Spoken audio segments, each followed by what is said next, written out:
Action. Yuk, silakan Mbak. Oke. Ini kita salaman dulu Pak. Selamat datang Pak. Selamat datang. Terima kasih. Selamat siang Bapak. Siang. Sebelumnya nih Pak, pertama-tama kita mulai dari perkenalan dulu ya Pak. Oke. Boleh nih Pak, perkenalkan lebih dulu tentang nama Bapak, jabatan saat ini. Silahkan Pak.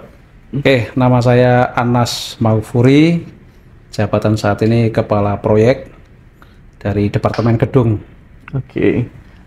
Lagi megang proyek apa nih Pak kira-kira sekarang yang berjalan? Ya, sekarang lagi ngerjain proyek Kemenko 4 IKN.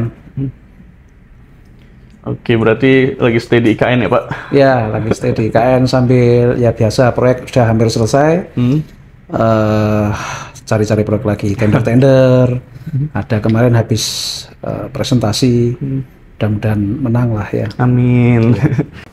Oke Pak. Ya. Bisa diceritain nggak nih Pak tentang awal mula Pak Anas berkarir di Waskita sejak kapan dan gimana tuh Pak ceritanya? Oh ya, jadi kalau mungkin sebelum ketemu Waskita dulu ya, sebelum ketemu Waskita sebenarnya saya itu dulu sama dunia proyek itu nggak kurang sreg lah. Saya itu sebenarnya cita-citanya musisi Mas, serius. Saya dulu kuliah itu ambil teknik sipil sama ambil juga seni musik. Tapi takdir mengatakan saya harus ke teknik sipil. Nah, waktu saya magang mahasiswa itu kan magangnya, itu saya nggak tahu kenapa saya itu asik gitu loh di dunia proyek itu, maksudnya ilmu-ilmu saya yang ada di kampus itu tuh saya terapin gitu. Zaman dulu kan software-software, aplikasi-aplikasi kan belum banyak tuh.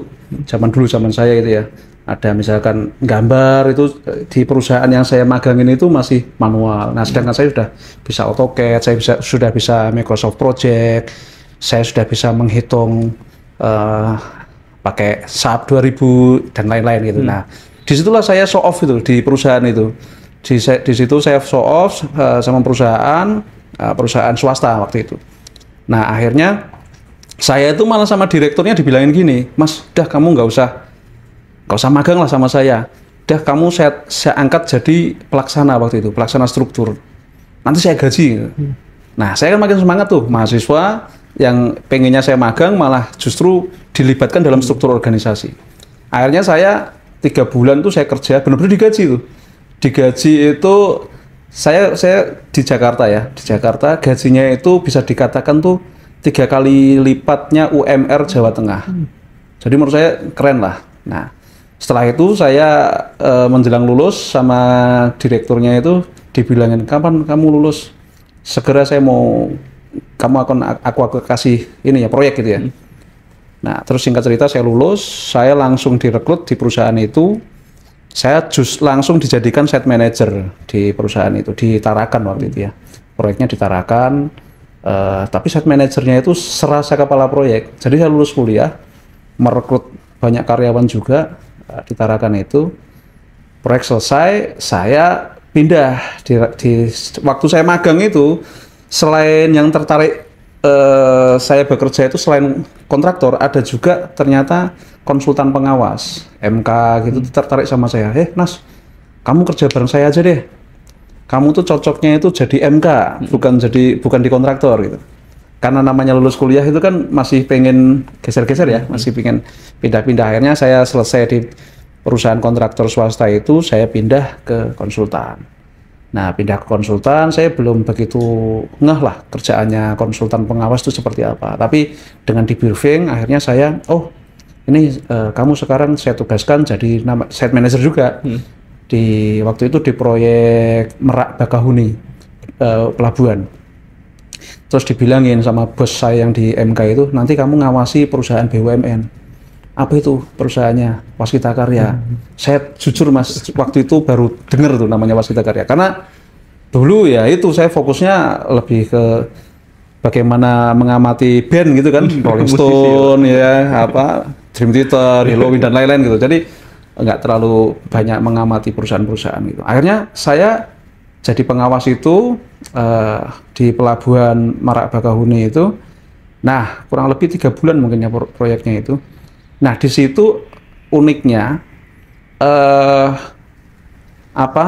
tim proyek ya, tim waskita itu dia sering diskusi sama saya terkait dengan metode kerja. Karena kebetulan saya di proyek-proyek saya sebelumnya itu lebih ahli di pelabuhan, magang saya di pelabuhan, ada yang di ada proyeknya TNI AL gitu ya.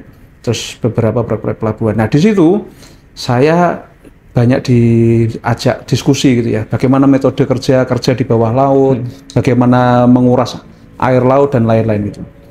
Nah, akhir proyek saya sama kepala proyeknya itu namanya Pak Ludi Wardani. Sekarang mungkin udah pensiun. Itu ditanyain, Pak Anas mau nggak gabung sama waskita?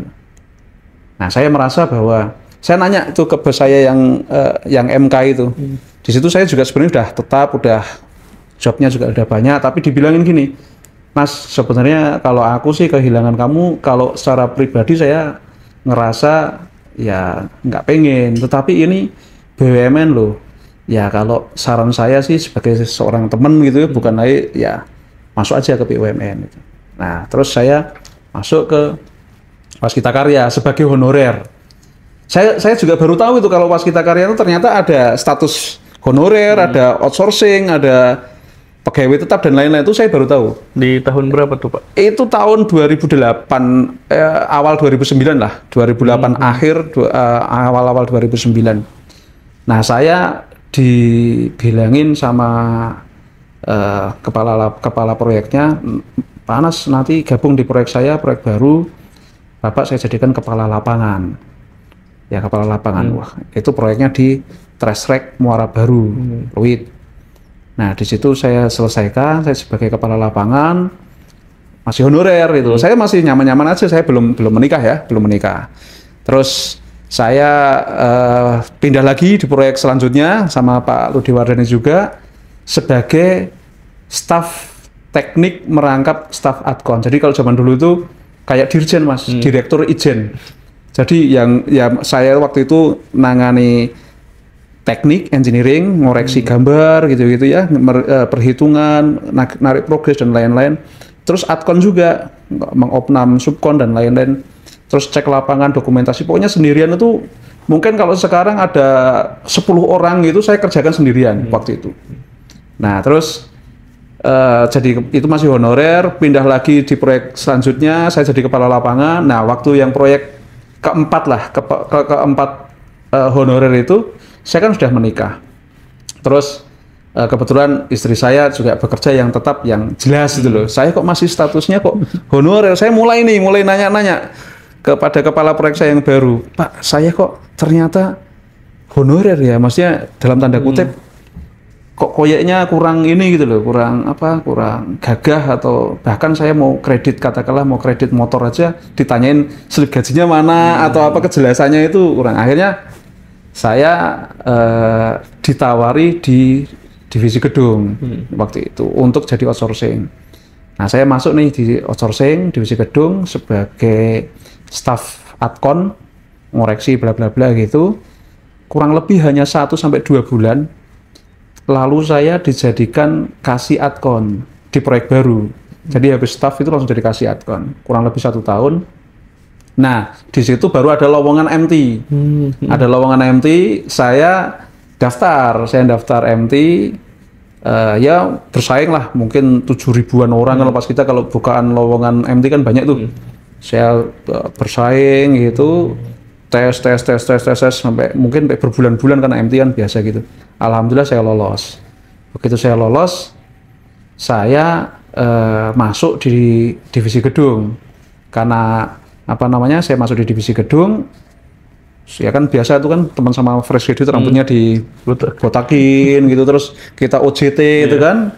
Saya bekerja juga dianggap sama kepala proyek saya yang baru itu dianggap seperti anak yang fresh graduate, karena mungkin wajah saya agak awet muda ya, mungkin ya, masih kayak ini. Jadi saya dianggap, Mas, kamu saya tugaskan jadi staff QC, jadi staff QC. Nah, staff QC saya bekerja tuh ngecekin kolom, ngecekin balok, staff QC benar-benar. Begitu 1 minggu, karena namanya saya pernah jadi kepala lapangan, pernah jadi kasih, pernah bahkan kalau di perusahaan swasta saya pernah jadi kepala proyek ya. Staff QC saya itu tentu beda kan dengan staff QC pada umumnya. Saya mempresentasikan kalau diberi kesempatan sama kepala proyek di rapat besar gitu saya sampaikan. Waktu itu Bu Oktarina kepala proyeknya pernah menjadi direktur utamanya WKI dan lain-lain ya pokoknya. Nah itu saya sampaikan, Bu, ini hasil temuan saya kalau terkait dengan quality, misalkan ada kerusakan ini. Nah itu kalau mau diperbaiki, misalkan menggunakan bahan A, B, C gitu. Saya sampaikan paparannya, kelebihan produk A seperti ini, produk B seperti ini, secara biaya, secara kualitas dan lain-lain. Saya paparkan, ya biaya mutu waktunya itu saya sampaikan lah. Nah akhirnya si Bu Oktarina ini sepertinya kayak mau menggali lebih, mau mengangkat saya kan, mau mengangkat untuk menjadi lebih mungkin secara jabatan gitu kan. Akhirnya saya diberi jabatan sebagai asisten pelaksana proyeknya Woodland Park Presiden yang Kalibata itu. Nah itu saya jadi staff kurang lebih sebulan 2 bulan, dilihat wah kayaknya saya jadi staf pelaksana pun juga menunjukkan marwahnya ya kan, menunjukkan itu saya bisa menghitung volume sendiri, saya bikin rencana harian, mingguan dan lain-lain gitu ya, SOP PW-nya waskita saya ikuti gitu. Akhirnya saya diangkat sebagai koordinator tower. Jadi saya megang satu tower sendirian. Megang tower sendirian ya. Alhamdulillah proyek Bu Oktarina dapat proyek baru namanya Cibis 9 yang Cilandak itu. Saya diangkat sebagai kasih adkon tipe B. Jadi saya langsung dari yang awalnya mungkin nggak sampai setahun tuh langsung jadi kasih adkon tipe B. Lalu ini masih panjang nggak? Saya kalau cerita banyak. Boleh Pak? Boleh. Atau ini kita masuk ke pertanyaan ketiga kali nih Pak, karena nyambung nih. Iya. Proyek apa aja nih Pak yang pernah dikerjakan selama berkarir? Mungkin Bapak bisa 5 top gitu dari proyek-proyek itu kayak apa? Kayak mungkin IKN salah satunya. Iya. Saya kalau jadi kepala proyek ini udah proyek ke-11 ini. Ini sekarang 11. Iya, saya udah kepala proyek yang ke-11. Sebelumnya kan ya banyak itu kalau proyek-proyek yang kecil-kecil itu ya bukan yang kecil-kecil, yang saya jadi kasih adkon dan lain-lain. Saya jadi kasih adkon di Cibis itu tadi, terus jadi kepala lapangan di Papua. Dari Sorong sampai Merauke itu hanya waktunya kurang lebih 6 bulan itu, bikin rusun-rusun tuh banyak juga. Nah, setelah saya jadi kepala proyek, ini adalah proyek kepala proyek saya yang ke-11 dan menurut saya sih seru semua sih. Ya, orang yang paling banyak itu ya mungkin paling sibuk itu saya justru pas zaman-zaman Covid. Teman-teman mungkin proyek era Covid itu kan banyak yang katakanlah banyak yang tenggelam ya. Banyak yang justru di rumah. Kalau saya malah sibuk. Saya bikin rumah sakit Corona Galang itu 1 bulan. Itu ya seru banget, 1.500 pekerja di sana. Tapi sebelum itu saya juga membangun gedungnya waskita, dua-duanya saya yang bangun. Gedung waskita Raja Wali Tower ini satu ini saya yang bangun, terus renovasi heritage, bisa dikatakan nggak tahu saya diberi tugas itu ya, diamanahi itu juga saya yang bikin. Terus ketika muncul Covid, nah saya menyelesaikan tuh waktunya kurang lebih 1 bulan, 20 hektar. Ada 1.500 pekerja, memobilisasi kesananya pakai pesawat Hercules dan lain-lain, itu juga luar biasa seru ya. Terus ya setelah Covid tuh mungkin saya ada 3 atau 4 proyek gitu. Jadi 1 tahun bisa megang 2-3 proyek gitu. Cukup banyak sih. Oke Pak. Ya. Berikutnya nih Pak, kita mau tanya tentang kesannya tuh. Tadi Bapak nyebutin mungkin ada ngerjain waskita Raja Wali Tower, ada renovasi waskita heritage, terus juga ada di masa COVID, dan juga ada IKN nih Pak. Nah, kesan-kesannya tuh gimana sih Pak ngerjain proyek-proyek yang besar kayak gitu, yang Bapak rasakan? Kesan rasakan gimana? Saya biasanya kalau satu proyek tuh selalu punya visi dulu saya. Proyek misalkan contohnya di WRT. WRT ini saya kan sebelum proyek WRT ada yang namanya proyek Wisma Atlet Kemayoran. Iya. Proyeknya itu 24 lantai, cukup besar, terus saya hanya menyelesaikan dalam waktu 1 tahun, bener-bener hektik lah, bener-bener sehari itu harus ngecer 400 kubik dan lain-lain. Pokoknya segala ilmu manajemen proyek itu di situ tumpah ruahkan itu. Dan itu alhamdulillah berhasil. Nah, ketika masuk di WRT, proyeknya kan ya 16 lantai, agak kecil dari benda itu. Saya langsung ini kayaknya saya bisa santai deh gitu. Maka saya kuliah lagi, ambil S2 di situ. Ini kayaknya tak sambil kuliah aja selesai proyek gitu kan. Jadi saya punya dari awal itu sudah kayak apa ini mau diapain gitu. Alhamdulillah selesai. Kemudian kayak semua proyek kan seperti itu. Kayak di IKN, saya dulu IKN nggak pernah mikirin tuh. Karena saya sebelum di IKN tuh ada proyek Baitur Rahman Semarang, ada Asian Para Games di Solo, ada proyek-proyek. Ketika saya bangun masjid, saya juga, ini apa ini visinya? Oh ini saya resapi gitu loh, heritage, Baitur Rahman Semarang ini dia cagar budaya. Kemudian saya juga lahir di Semarang, maka saya harus membanggakan nih, saya sendiri harus bangga terhadap karya saya ini nanti gitu. Saya dalamin gitu. Terus ini masjid, saya apa nih dalil-dalil apa yang kira-kira saya menambah saya senang di situ gitu. Saya bikin penguatan-penguatan itu sehingga ketika semua landasan ideologisnya dan lain-lain itu sudah saya pegang, ya tinggal bikin step-stepnya gitu. Nah kayak IKN juga sama, saya nggak pernah bayangin IKN itu seperti apa, karena saya mikirnya IKN jauh gitu. Semua orang kan secara manusia pengennya kerja itu deket rumah kan, deket rumah, kalau perlu tuh keluar pintu rumah langsung proyeknya kan gitu. Terus gajinya ya oke kan gitu. Tapi kalau di IKN kan nggak bisa bayangin di hutan dan lain-lain. Tapi ketika saya disuruh ditugasin ke sana, ya saya harus membangun visi. Contohnya, di sana nanti kesulitannya seperti ini, saya harus ngapain, step-stepnya, membangun itu. Nah, semua jadi proyek meskipun kayaknya nggak prestis pun bisa saya bikin, saya bangun untuk menjadi menjadi wow gitu loh dari saya sendiri gitu. Oke Pak, kita juga mau tahu tentang momen terberat nih Pak dari banyak proyek tadi yang menurut Bapak, wah ini baru pertama nih ngerasa kok berat banget yang ini, dan apa permasalahannya dan bagaimana waktu itu proses penyelesaiannya tuh Pak? Sebenarnya setiap proyek selalu ada momen-momen berat. Tapi hanya di manage aja. Kalau bicara apakah proyek ini stres dan lain-lain, semua proyek kan pasti menimbulkan stres. Hanya di manage. Bahkan kalau sudah selesai, jadi saya kadang punya semboyan gini, semua masalah itu akan terasa lucu ketika semua itu sudah berlalu, gitu loh. Jadi ya apapun itu gitu. Maka kalau kita bicara terberat itu kan ada biaya mutu waktu katakanlah gitu. Kalau terkait dengan waktu, saya membangun rumah sakit Corona Galang 1 bulan nggak terbayang gitu, tapi alhamdulillah selesai gitu. Nggak terbayang, benar-benar nggak terbayang.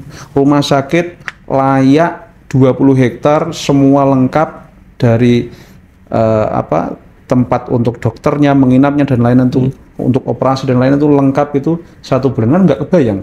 Tapi nyatanya selesai. Itu secara waktu, secara biaya.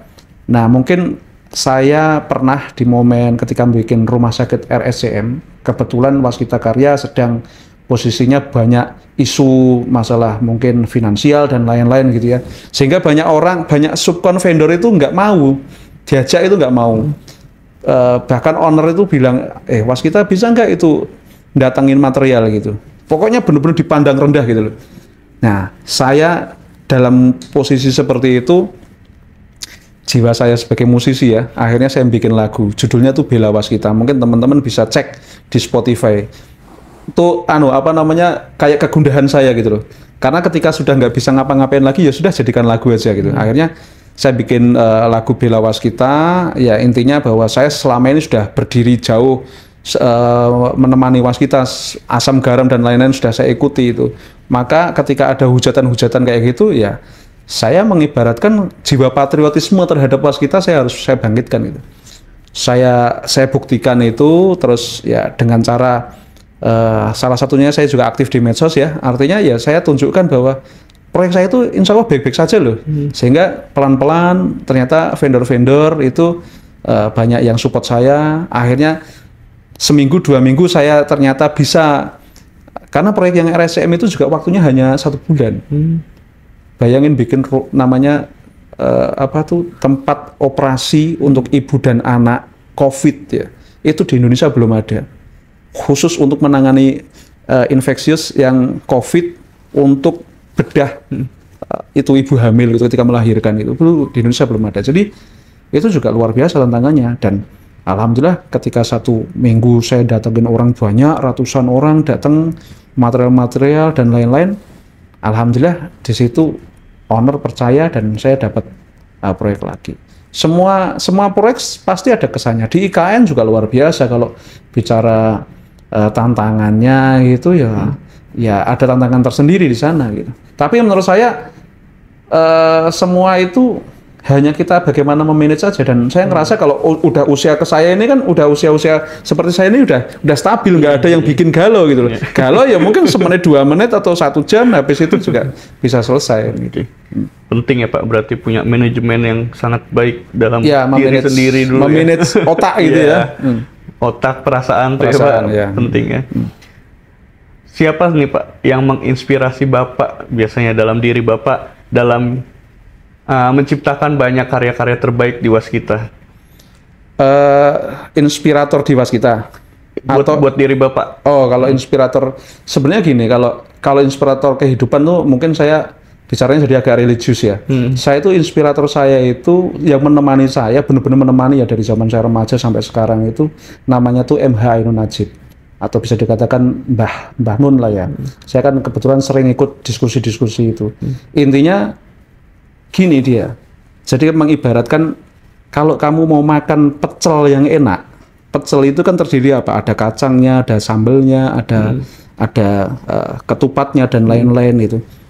Ya udah, kalau saya mau berada di organisasi apapun, kalau organisasi mau bagus, udah fokus aja pada diri kita gitu loh. Jadilah yang terbaik gitu loh.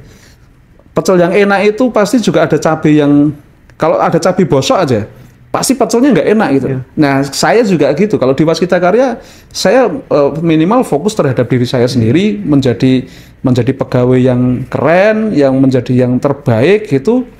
Nah, sambil mungkin ada lagi yang bagian mas yang bikin jadi yang terbaik, akhirnya organisasi itu kan menjadi terbaik juga gitu. Nah, itulah yang saya dimanapun fokus gitu. Dan saya selalu mengatakan bahwa gini, sebuah karya itu sama dengan kreasi gitu.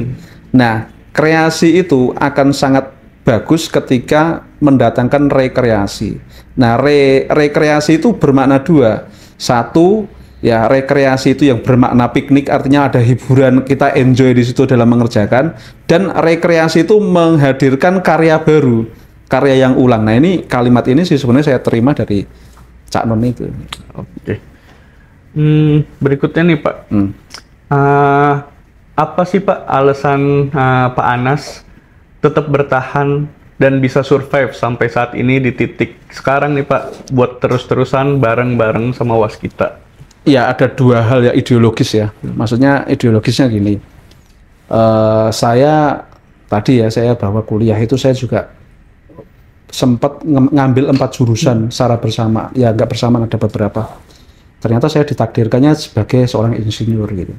Terus secara ideologis juga bahwa saya ditempatkan ini pasti yang terbaik gitu, yang diberikan oleh Allah Subhanahu Wa Taala gitu, bahwa inilah kamu tuh sudah saya tugaskan di situ, sudah memang dharma saya atau saya diperankan di dunia itu untuk bekerja sebagai seorang insinyur di Waskita Karya. Nah, itu landasan ideologisnya, sehingga mau nggak mau saya sudah dilahirkan di Waskita Karya, dibesarkan oleh Waskita Karya, sama juga seperti saya itu sudah dilahirkan di Indonesia, menjadi rakyat Indonesia ya.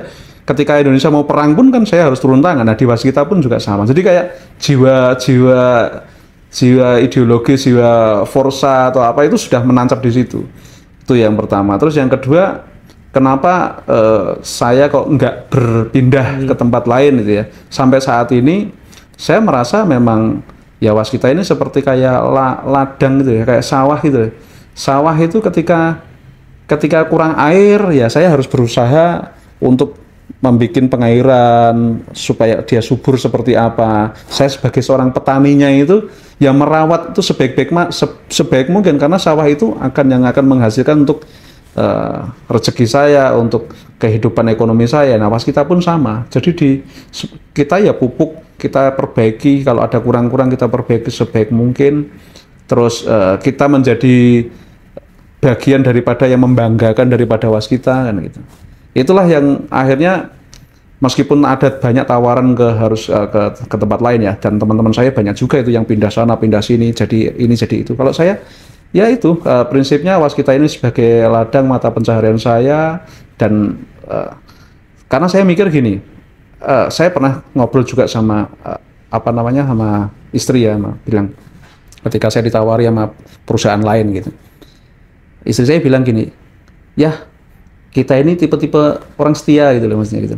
Kayaknya bukan karakternya itu deh kalau harus geser gitu, karena kita ya biasa mempertahankan kesetiaan itu. Gitu.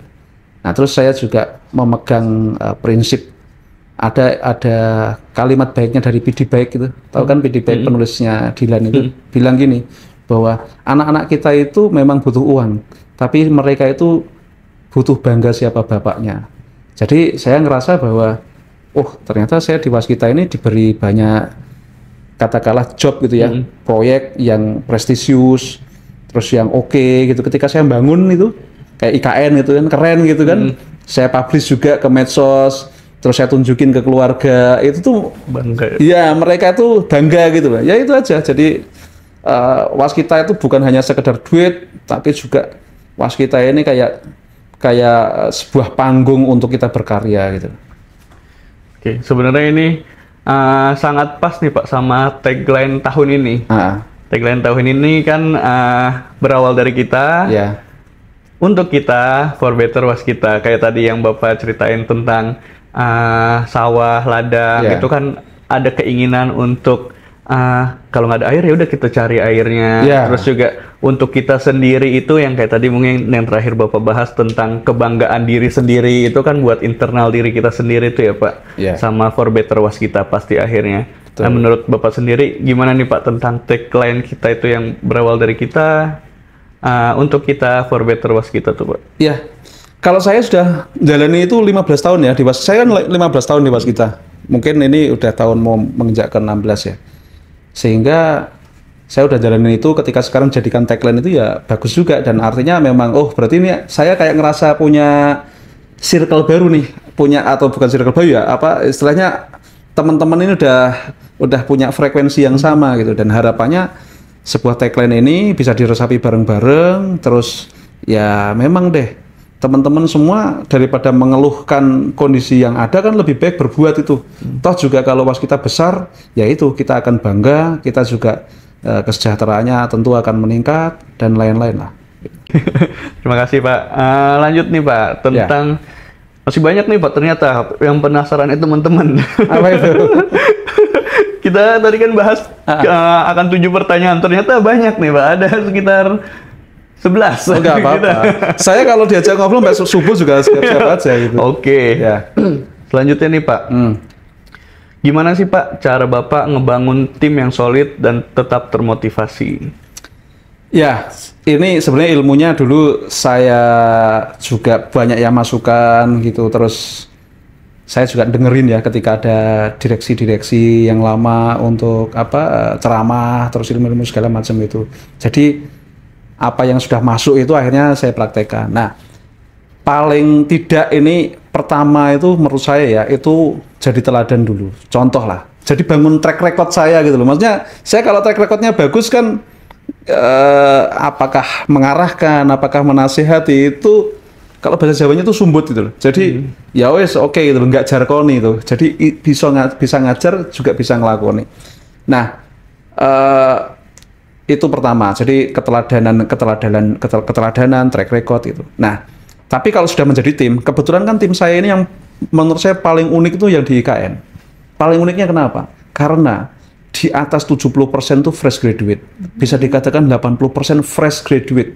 Fresh graduate itu apa? Fresh graduate di jabatannya. Kepala lapangan saya baru dia menjadi kepala lapangan.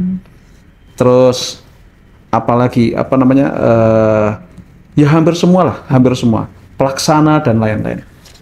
Itu dari sisi pengalaman, berarti jam terbangnya itu ya dia memang nggak ada. Terus yang kedua ada apa terkait dengan ini usianya mereka itu Gen Z-nya itu ada 35%. Ya, terus kemudian yang milenial kelahiran tahun 80-an ke atas itu sekitar 40%. Sisanya baru mungkin yang usianya di atas 50 tahun ya, itu ya hanya 1-2 orang aja. Nah, itu menurut saya itu sangat-sangat unik gitu. Satu dari sisi psikologisnya, kemudian dari sisi apa namanya? Pengalamannya dan lain-lain. Nah, makanya saya terapkan juga. Ya, saya yang pertama ya, tadi saya keteladanan, yang kedua juga ketika saya memilih tim, itu saya menggunakan teorinya MBTI. Jadi tes psikologi. Ini cocok nggak? Jangan sampai dia skillnya katakanlah apa ENTJ gitu ya. ENTJ dia kok dijadikan mungkin staff QC atau QC nggak cocok dia. Menurut saya itu ya. Nah itu. Jadi harus menempatkan tim itu sesuai dengan paling nggak latar belakang psikologis dia. Itu saya pilah-pilah itu. ENTJ, ESTJ, biasanya ENTJ, ESTJ itu cocok tuh untuk lapangan, yang ekstrovert, kemudian bisa waktu dan komit terhadap waktu dan lain-lain. Itu dipilah-pilah itu. Terus yang ketiga ya selalu berikan arahan dan dievaluasi. Saya banyak bikin aplikasi-aplikasi untuk mengenalkan mereka, untuk memonitoring dan mengecek mereka. Gitu. Terus juga kita jelaskan job desk. Loh, banyak sekali mereka yang nggak tahu job desk-nya itu seperti apa. Misalkan pelaksana itu atau superintendent itu. Job desk-nya apa sih? Oh, ternyata ada 12 item. Saya uraikan satu-satu nih. Nih seperti ini. Ya mau nggak mau, meskipun tim saya fresh graduate, saya selalu berpikir gini, bahwa tahu klub bola yang Al Nassr itu yang Ronaldo. Ya, meskipun timnya mungkin kelihatan mediocre ya, tapi ada Cristiano Ronaldo-nya, jadi ya oke kan gitu kan. Nah, saya ngerasa bukan apa-apa, tapi saya cukup pede karena saya pengalaman pernah di semua bidang itu, QC, pelaksana dan lain-lain itu. Akhirnya saya cukup pede untuk mengarahkan mereka, dah kasih orang lulusan benar-benar fresh. Yang penting dia nurut, integritasnya bagus, saya cetak, insya Allah saya pede di situ. Oke. Itu sih. Oke, Pak. Terus nih Pak, tadi Bapak cerita kalau Bapak tuh sebenarnya jiwanya seorang musisi nih Pak. Pertanyaannya tuh gimana sih Pak cara Bapak menjaga keseimbangan antara karir sama kehidupan pribadi Bapak gitu? Work life balance-nya tuh Pak, gimana tuh Pak? Ya semua sebenarnya menurut saya balance itu, karena gini, dalam diri saya yang saat ini sebenarnya kan berlapis-lapis diri saya juga. Ada Anas Maghfuri yang seorang petani, ada Anas Maghfuri yang seorang mungkin insinyur, ada Anas Maghfuri yang seorang, itu kan nggak bisa, oh hari ini sejam 2 jam saya sebagai seorang musisi, nanti jam 5 saya sebagai seorang bapak rumah tangga dan lain, nggak gitu ya. Satu tarikan nafas itu menjadi banyak hal itu.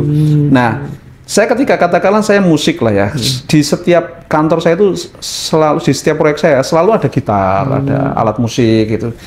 Nah, ya meskipun hanya genjreng gitu. Kadang inspirasi kalau zaman dulu inspirasinya kan cinta-cintaan gitu ya. Mungkin apa ya cinta-cintaan gitu ya. Tapi sekarang inspirasinya justru saya setiap proyek itu membikin lagu untuk Waskita. Dari proyek WRT ini saya bikin lagunya Marsnya Waskita, saya jadikan Waskita rock version. Terus di Heritage itu dulu ada core value-nya Waskita itu kan IPTEX tuh, integrity, professionalism, teamwork dan lain-lain itu ya. Saya sebenarnya mau bikin semua itu.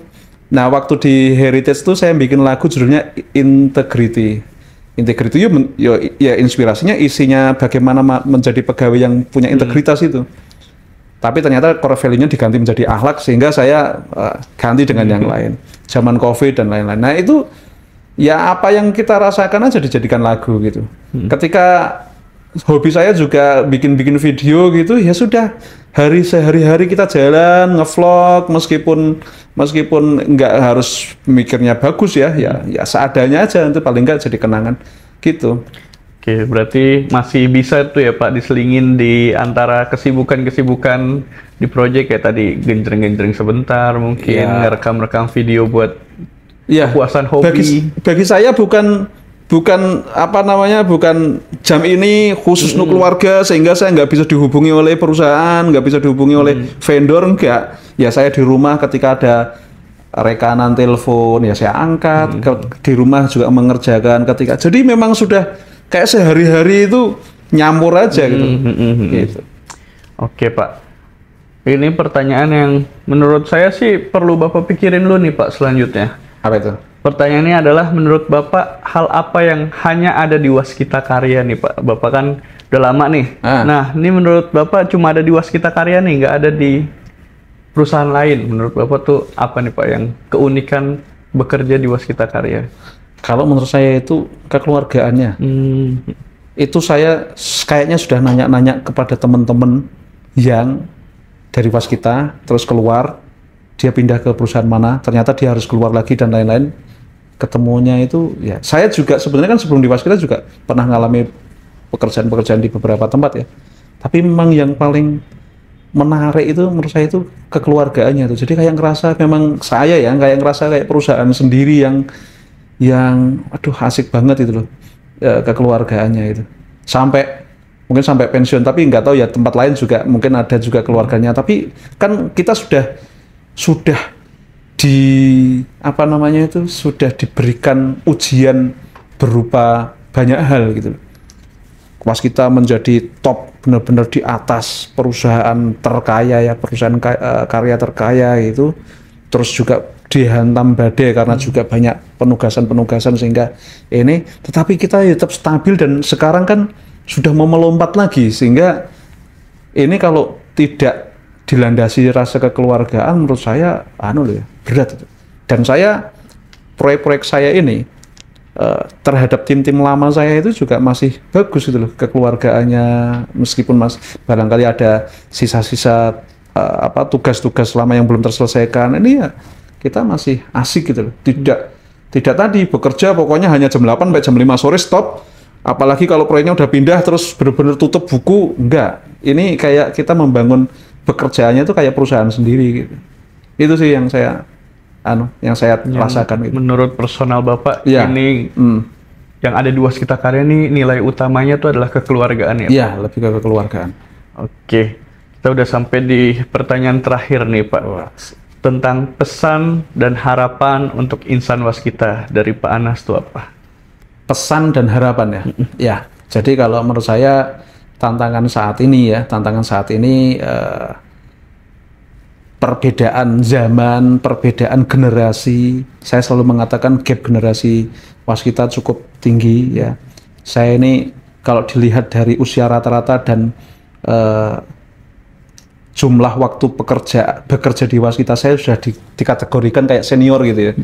Nah, jadi harapan saya teman-teman itu benar-benar bisa segera mengambil alih, dalam arti kejayaan, pengalaman-pengalaman para senior itu bisa segera diresapi itu, bisa segera dikuasai gitu.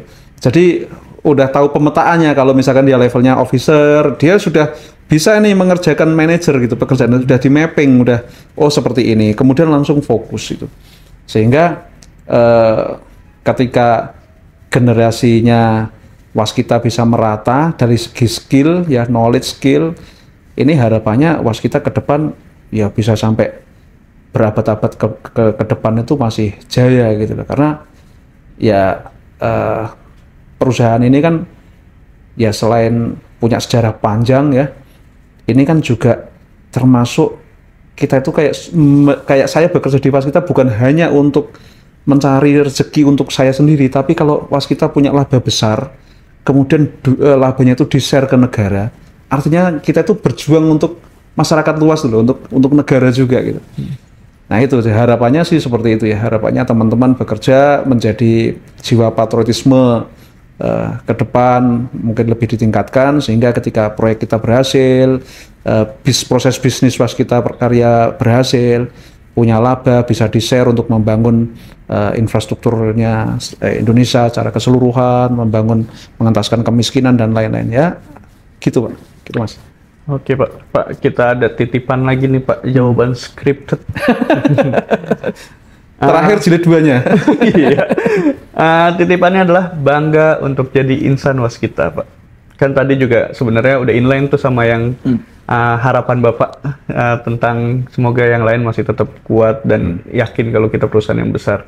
Nah ini sih Pak, kita mau Bapak sebut bangga untuk jadi insan waskita, gitu Pak.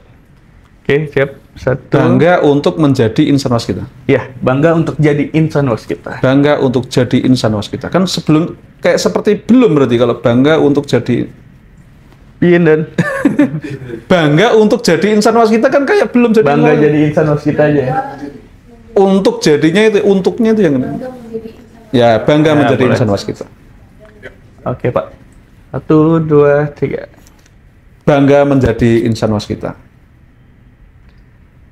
Oke, terima kasih banyak Pak Anas. Semoga conversation pembahasan kita hari ini nih banyak nilai-nilai yang bisa diambil nih sama teman-teman insan waskita lainnya.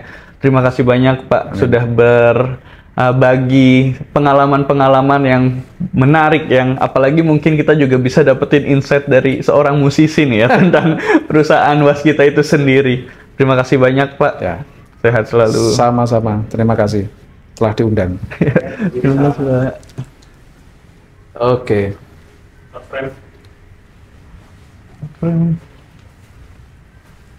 Cek,